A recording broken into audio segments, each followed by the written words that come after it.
আগামী 22 জানুয়ারি আনুষ্ঠানিকভাবে উদ্বোধন হতে চলেছে রামলালার মন্দিরের। এই উপলক্ষে গোটা দেশ জুড়ে শাসক দলের পক্ষ থেকে নেওয়া হচ্ছে নানান কর্মসূচি। দেশের বিভিন্ন প্রান্তে থাকা তীর্থক্ষেত্রগুলিতে চলছে স্বচ্ছ ভারত অভিযান, বার্তা পত্র পৌঁছানো ইত্যাদি।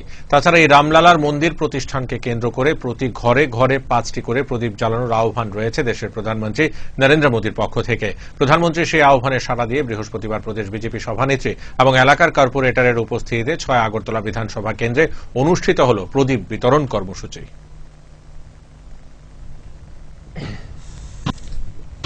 সমগ্র ভারতবাসী বলবো না, সমগ্র বিশ্ববাসী আমি বলবো আজকের দিনে যে দিনটি, যে মুহূর্তটির অপেক্ষা আমরা করছি 22 জানুয়ারি।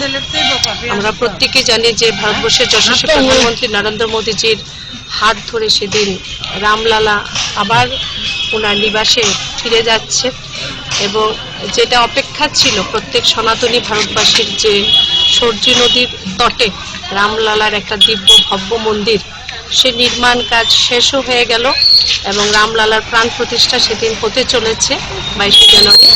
সে দিনটিকে সামনে রেখে বিভিন্ন রকমের কর্মসূচি চলছে, আপনারা জানেন, যেমন স্বচ্ছ মন্দিরের স্বচ্ছতা অভিযান চলছে। আমাদের আস্থার যে প্রতীক, যে স্থানগুলো আছে সেগুলো আমরা স্বচ্ছ করছি। আজকে এরকম আরেকটি কর্মসূচি আমরা নিয়েছি সেদিনটিকে সামনে রেখে 6 আগরতলা বিধানসভা কেন্দ্রের প্রত্যেকের ঘরে আমরা 5টি করে প্রদীপ আমরা যেন সন্ধ্যেবেলা যেন প্রত্যেকে যেন বাড়িতে প্রদীপ প্রজ্বলন করেন সে আহ্বান রেখে, কারণ মোদিজির থেকেও এবং একটি মেসেজ যেটা দেওয়া হয়েছে যে সেদিন যেন সন্ধ্যেবেলা আমরা প্রত্যেকের বাড়িতে যেন মিনিমাম 5টি করে প্রদীপ প্রজ্বলন